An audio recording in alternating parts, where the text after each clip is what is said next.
এখানে দেখো সেটা হচ্ছে 0.1 মোলার H3PO3, ঠিক আছে। এই H3PO3 দ্রবণের পিএইচ নির্ণয় করো। এই যে অ্যাসিডটা, এই অ্যাসিডটার নাম কি? আচ্ছা, ফসফনিক অ্যাসিড। ফসফনিক অ্যাসিড H3PO3, এই অ্যাসিডটার নাম হচ্ছে ফসফনিক অ্যাসিড। ফসফনিক অ্যাসিড মনে থাকবে? আচ্ছা, এখন আমরা জানি পিএইচ নির্ণয়ের সূত্র এটা। আমরা জানি pH equal to minus log H plus.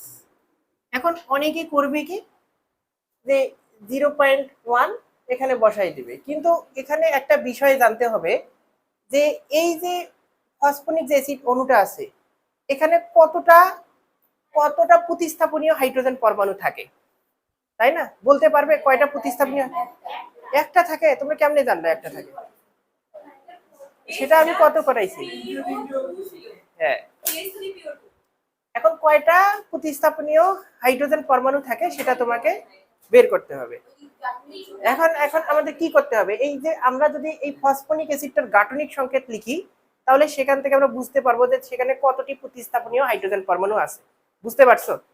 তাহলে তোমরা বলো তো এটা গাঠনিক সংকেতটা কেমন করে হবে? এখানে কেন্দ্রীয় পরমাণু কে আছে? ফসফরাস। ফসফরাসকে মাঝে রাখলাম, ঠিক আছে।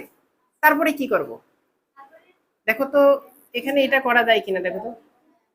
এই যে এখানে অক্সিজেন হাইড্রোজেন দিলাম, এখানে অক্সিজেন হাইড্রোজেন দিলাম, ঠিক আছে। ফসফরাসের যোজনী 5, সর্বোচ্চ যোজনী আমরা 5টা বন্ধন মেলানোর চেষ্টা করব, ঠিক আছে। তারপর আর কি করব? এখানে এই যে উপরে অক্সিজেন 2টা হয়ে গেছে, আরো একটা বাকি।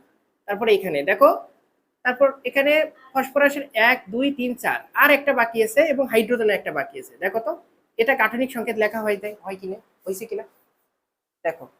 এটা হচ্ছে ফসফনিক অ্যাসিডের গাঠনিক সংখ্যা। তাহলে তোমরা আমাকে বলো যে এখানে পোলার পার্ট কোনটা? পোলার পার্ট কোনটা? আচ্ছা, এই যে এখানে দেখো আমরা যদি তড়িৎ ঋণাত্মকতার পার্থক্য খুঁজি তাহলে এই পার্টটুকু আছে পোলার পার্ট, ঠিক আছে, পোলার পার্ট। কিন্তু এখানে এটা কিন্তু নন পোলার পার্ট। যেগুলো পোলার পার্ট সেগুলোতে ডেল্টা প্লাস ডেল্টা মাইনাস তৈরি হয়। তাহলে এটা ডেল্টা মাইনাস ডেল্টা প্লাস, কারণ এখানে তড়িৎ ঋণাত্মকতার মানের পার্থক্য 0.5 এর ঊর্ধ্বে পাওয়া যায়, যার কারণে এটা কি পোলার অংশ। তো যেগুলো পোলার অংশ সেগুলো কি করবে? হাইড্রোজেন আয়নটা দান করে দিবে। তার মানে এখানে কয়টা আছে বলতো? 2টা H প্লাস আছে। অনেকে যদি 3টা লিখে বা একটা লিখে তাহলে ভুল করবে না। এই জন্য আমাদের গাঠনিক সংকেত থেকে এগুলোকে বের করে নিতে হবে যে সেখানে কতটি প্রতিস্থাপনীয় হাইড্রোজেন পরমাণু আছে, ঠিক আছে। তাহলে এখান থেকে তাহলে আমরা এখন ম্যাথটা করতে পারবো। এখন এখানে যে হাইড্রোজেন আয়ন আছে, এই হাইড্রোজেন আয়নের ঘনমাত্রা কয়টা হবে এখানে বলতো? 2 হবে, তাই না? তাহলে এখানে কি করতে হবে? সামনে 2 দ্বারা গুণ করতে হবে। আমরা H3PO3 এটাকে যদি আমরা আয়নিত করি তাহলে এখানে আমরা পাবো 2টা H প্লাস, আর এখানে HPO3 মাইনাস, এটা আয়ন পাবো, ঠিক আছে। তার মানে এখানে আমরা এখানে যে হাইড্রোজেন আয়ন বের করব এটার ঘনমাত্রা, তাহলে কত দিয়ে গুণ করব? আমরা 2 দ্বারা গুণ করব। তাহলে এখানে H প্লাস আয়ন 2 ইন্টু 0.1, তাহলে এখানে হিসাব করলে কত পাবে? 0.2। এখানে এই সূত্রে বসিয়ে দিবা pH equal to minus log 0.2। হিসাব করলে দেখো এখানে কত আসে?